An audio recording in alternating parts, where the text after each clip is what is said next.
ମୋ ନାଁ ରଘୁନାଥ ପାତ୍ର। ମୁଁ ରାଜ୍ୟ ସଙ୍ଗୀତ ନାଟକ ଏକାଡେମୀର ଜଣେ ପୁରସ୍କାର ପ୍ରାପ୍ତ ଏବଂ ଆକାଶବାଣୀ ଦୂରଦର୍ଶନ ଜଣେ କଣ୍ଠଶିଳ୍ପୀ, ସ୍ୱର ସଂଯୋଜକ ଏବଂ ତବଲା ବାଦକ। ଗୋଟେ କଥା ହଉଛି ଲଘୁ ସଙ୍ଗୀତର ପ୍ରଚାର ପ୍ରସାର କରିବାର ହଉଛି ଗୋଟେ ମୁଖ୍ୟ ଉଦ୍ଦେଶ୍ୟ।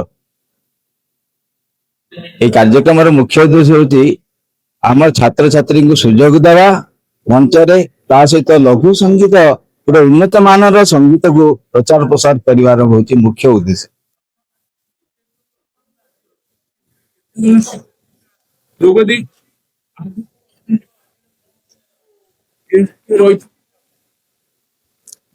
ମତେ 7 ଜଣ ଶିଷ୍ୟ ଶିଷ୍ୟା ରହିଛନ୍ତି ଆଜିର କାର୍ଯ୍ୟକ୍ରମରେ, ଯୋଉମାନେ ଭାଗ ନେବେ। ତା ସହିତ ଗେଷ୍ଟ ଆର୍ଟିଷ୍ଟ ହିସାବରେ ରହିବେ ଆମର ଆଦ୍ୟାଶା ଦାସ, ଯିଏକି ବର୍ତ୍ତମାନ ଓଡ଼ିଶୀ ସଙ୍ଗୀତରେ ସେ ଆଧୁନିକ ସଙ୍ଗୀତରେ ଇଏ ପୁରସ୍କାର ପାଇଥିଲେ, ଏକାଡେମୀ ପୁରସ୍କାର ବି ପାଇଥିଲେ, ସିଏ ରହିବେ। ତା ସହିତ ଡକ୍ଟର ସଙ୍ଗୀତା ଗୋସାଇଁ ମଧ୍ୟ ଆଜିର କଳାକାର ହିସାବରେ ରହିବେ।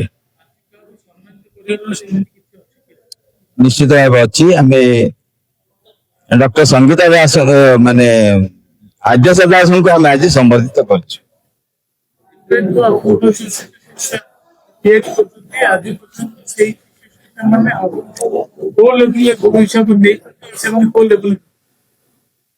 ଶୁଣନ୍ତୁ, ଗୋଟେ ଗୁରୁ ଗୋଟେ ଶିଷ୍ୟଙ୍କ ଠାରୁ କିଛି ପାଇବାକୁ ଯଦି ଗାୟନ କରୁଥିବ ବା ବାଦନ କରୁଥିବ, ସେଥିରେ ହିଁ ଗୁରୁ ଯଦି ତଳେ ବସି ସେ ସବୁ ଶୁଣେ, ସେଥିରେ ହିଁ ପାଇଯାଏ ତାର ପୁରସ୍କାର। ଆଜିକା ଦୁନିଆରେ ବହୁତ ଭୁଲ କରୁଛନ୍ତି, କିନ୍ତୁ ଆପଣ ଯେହେତୁ ଆପଣ ସବୁ କ୍ଷେତ୍ରରେ ଆପଣଙ୍କର ନାମ ରହିଛି ଏବଂ ବହୁତ ଭଲ ଭଲ ଲେବୁଲରେ ବି ପିଲାଙ୍କୁ ବି ଗଢି ତୋଳୁଛନ୍ତି। ଆଜି କଣ ନିଶ୍ଚୟ ଗୋଟେ ଉନ୍ନତ ମାନର ସଙ୍ଗୀତକୁ ସମସ୍ତେ ଭଲ ପାଆନ୍ତୁ, ଅରୁଚିକର ସଙ୍ଗୀତକୁ ପ୍ରତ୍ୟାଖ୍ୟାନ କରନ୍ତୁ। ରୁଚିକର ସଙ୍ଗୀତ ଯୋଉ ଗୀତରେ କି ଭଲ ଲେଖା ଭଲ ହେଇଯିବ, ଜୀବନ ଥିବ, ପରରେ ଜୀବନ ଥିବ, ଏଇଭଳିଆ ସଙ୍ଗୀତକୁ, ଯୋଉ ସଙ୍ଗୀତ କି ମନକୁ ହୃଦୟକୁ ଛୁଇଁଥିବ, ସେଇଭଳିଆ ସଙ୍ଗୀତକୁ ଲୋକେ ଭଲ ପାଆନ୍ତି।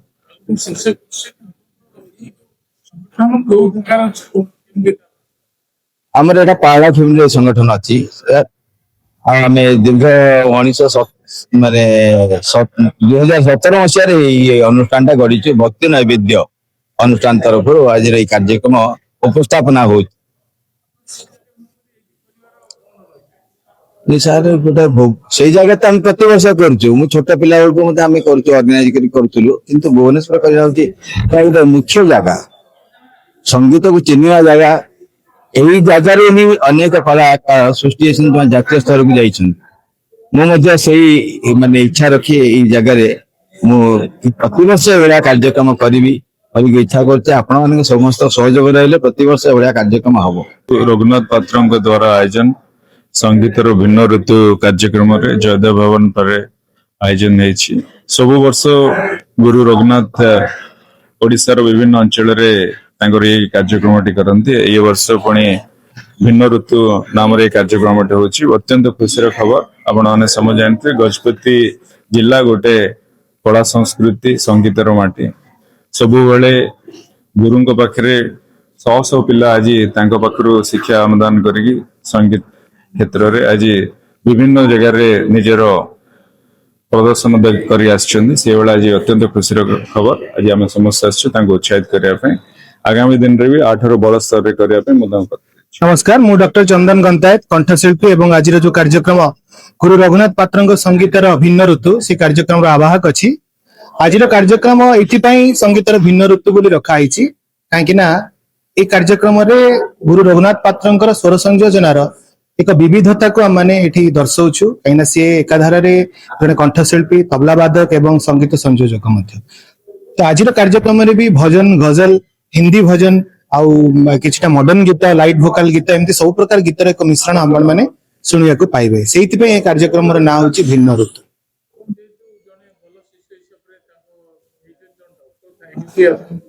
ସେବା ଭିତରେ ବି ଆପଣ ଏଇ ଗୋଟେ ଶିଷ୍ୟ ପରମ୍ପରା ରହିଛି ଶିଷ୍ୟ ପରମ୍ପରା ତା ଭିତରେ ଆପଣ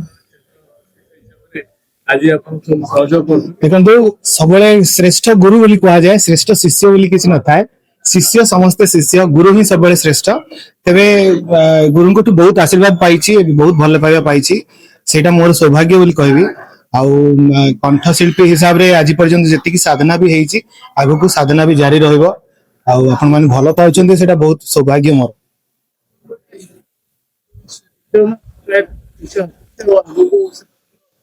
ଯୋଉ ଚଲ ଖୁବ ଲେଖନ କରୁଛନ୍ତି ଦେଖନ୍ତୁ ଗୁରୁଙ୍କର ଆଜି ପ୍ରାୟ 15ଟି ଗୀତ ହବ, ତା ଭିତରୁ 8ରୁ 10 ଜଣ ପ୍ରତ୍ୟକ୍ଷ ଭାବରେ ଗୁରୁଙ୍କର ଶିଷ୍ୟ ଏବଂ ଆଉ କିଛି ଜଣ ଗୁରୁଙ୍କ ଠାରୁ ସଙ୍ଗୀତରେ ଅନୁପ୍ରାଣିତ ହେଇ ମଧ୍ୟ ଗାଉଛନ୍ତି। ଆଉ ଭୁବନେଶ୍ୱରର କିଛି ବରିଷ୍ଠ କଣ୍ଠଶିଳ୍ପୀ ମଧ୍ୟ ଆଜି ଗାଇବେ।